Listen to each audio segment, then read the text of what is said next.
Halo teman-teman, saya Andra Firmansyah dan di video kali ini saya akan menjelaskan tentang penggunaan rumus average, average if, dan average ifs pada Microsoft Excel. Oke teman-teman, jadi saya jelaskan secara singkat terlebih dahulu apa itu rumus average, average if, dan average ifs. Jadi ketiga rumus ini adalah rumus untuk mencari rata-rata dari suatu data. Bedanya kalau average kita ya udah nyari rata-rata aja tanpa ada syaratnya. Kalau average if kita nyari rata-rata data yang dengan satu syarat seperti itu. Kalau syaratnya lebih dari satu, maka kita menggunakan rumus average ifs. Oke, di sini saya sudah punya contoh data ya, ada data kelulusan gitu ya, ada nama murid, ada jurusan, ada status, dan ada nilai-nilainya. Nah, kita pengen mempraktekkan ketiga rumus ini dari data-data tersebut. Yang pertama rumus average. Di rumus average ini ceritanya kita pengen nyari rata-rata nilai semua murid, semuanya tanpa terkecuali, tanpa ada syarat. Jadi kita langsung aja pakai rumus average ya, terus kita blok data yang ingin dirata-ratakan. Dalam hal ini nilai, yaitu kita blok aja data nilai-nilainya lalu enter. Nah, ini adalah nilai rata-rata dari kesemua muridnya.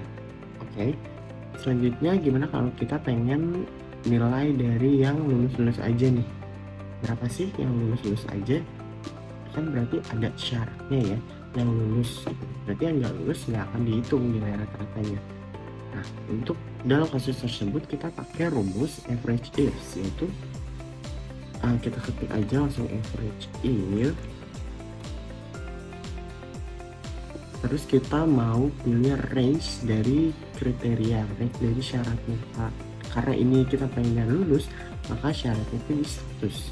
Kita blok range dari syaratnya. Terus ketik 2, kita bisa ketik lulus atau tidak lulus, terserah, bisa diketik pakai tanda kutip atau sesimpel kita klik aja kolom yang ada tulisan lulusnya.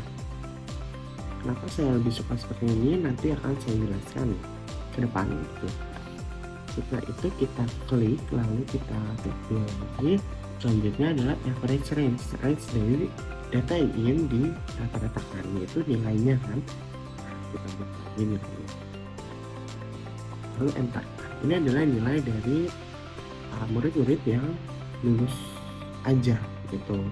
Nah, kalau yang IPA aja caranya sama, rumusnya sama. Kita pakai rumus average if. Average if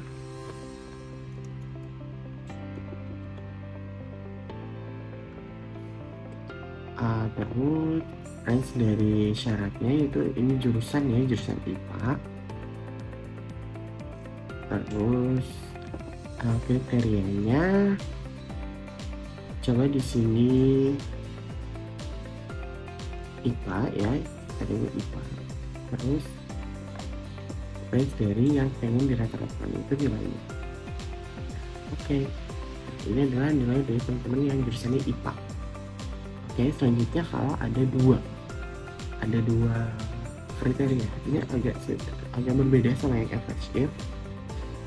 Jadi syaratnya agak beda, rumusnya agak beda. Kita langsung aja praktekin teman-teman. Average if,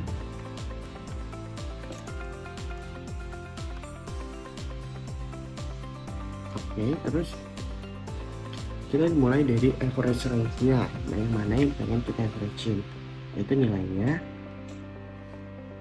Terus kriteria range yang pertama yaitu maunya jurusan dulu, kriteria ingin.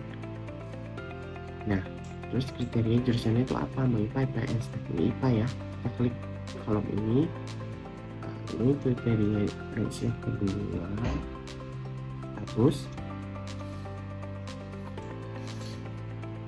Ini kita ketik kriteria kedua itu apa, ya lulus, enter.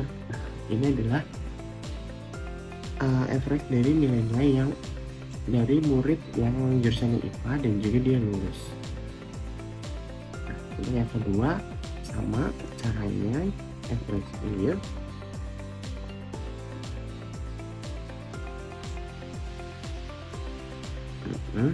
Terus nilai yang ingin dirata-ratakan di Unifresh. Untuk range kriteria pertama yaitu jurusan. Kali ini pengennya IPS kriterianya. Oke, kita klik aja yang IPS ini.